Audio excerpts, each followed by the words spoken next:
Et on parle de la situation toujours dramatique dans la jungle de Calais. La maire de la ville et le président de la région Nord-Pas-de-Calais ont été reçus par Bernard Cazeneuve. Hier, Salia Braclia, vous êtes allée sur place pour voir comment ça se passait.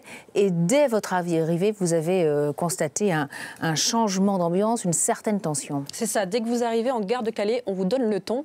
La police et les gendarmes sont partout sur l'autoroute. Et plus vous approchez du camp, plus le climat est tendu. L'État a carrément installé des clôtures le long de la route avec des barbelés pour éviter que les migrants se dirigent vers la route et sautent sur les camions qui vont, eux, vers le tunnel sous la Manche. Alors ce corps ressemble à une véritable ville dans la ville et malgré la misère, eh bien, les migrants s'organisent réellement. Oui, c'est ça. Vous avez quand même 4000 personnes qui vivent dans un bidonville. C'est hallucinant. Avec David Couloum, on s'est dit que c'était choquant de voir ça en France, de voir une telle misère, une telle situation sanitaire. Mais les migrants qui sont là depuis quelques mois maintenant s'organisent et le bidonville prend des allures peu à peu de ville dans la ville. Et donc on voit apparaître des lieux de culte, des écoles, mais aussi des magasins. Des magasins, on regarde. Là, c'est la boulangerie. Ça, c'est votre pain? Oui. Ça sent bon. Oui. Là, c'est le coiffeur. Hi. Combien ça coûte de se faire couper les cheveux ici? Certains m'ont donné 2 €, d'autres m'ont donné 3 €. Ça dépend des gens. Là, c'est un vendeur de fruits et légumes. Hello. Les grenades? 2 pour 1 €. 2 pour 1 €. 3 pour 1 €.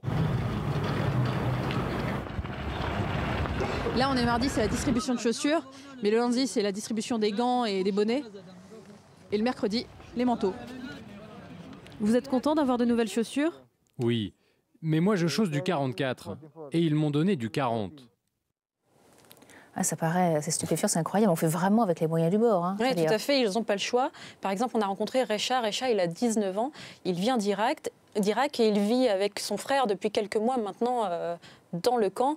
Et leur défi du moment, c'est d'affronter le froid pendant la nuit. Et ça, c'est très difficile. Hello. Hello. C'est donc votre maison? Combien de personnes dorment ici? Il y a 5 personnes de ce côté et avec moi ça fait 6. Il y a du vent, Il fait très froid. Il fait très froid, les nuits sont froides? Les nuits sont très très froides. 1, 2, 3, 4, 5 couvertures et ça ne suffit pas.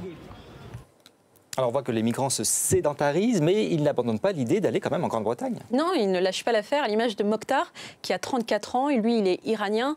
Lui aussi vit depuis quelques mois dans le camp, et son rêve, c'est d'aller en Angleterre. Il veut aller en Angleterre, et il ira coûte que coûte, m'a-t-il dit. Je veux aller en Angleterre et rejoindre mes proches, car je n'ai personne ici. Et vous avez déjà tenté de vous y rendre? Oui, j'ai tout essayé, mais à chaque fois j'ai échoué. J'ai essayé de monter dans un train en marche. Mais la police vous a attrapé? La police m'a attrapé, m'a ramené ici et m'a dit « retourne dans la jungle ». Mais la jungle, c'est pas un endroit pour les êtres humains, c'est un endroit pour les animaux. Alors pour essayer de remédier à ce désastre humanitaire, l'État a mis en place 125 conteneurs qui peuvent accueillir jusqu'à 1500 migrants. Alors c'est propre, c'est chaud, c'est sécurisé, mais les migrants ne veulent pas y aller parce qu'il faut, pour y accéder, montrer leurs empreintes digitales. Et ça leur fait peur. Ils ont peur d'être fichés. Merci beaucoup Salia Braclia pour cette plongée dans ce camp à Calais.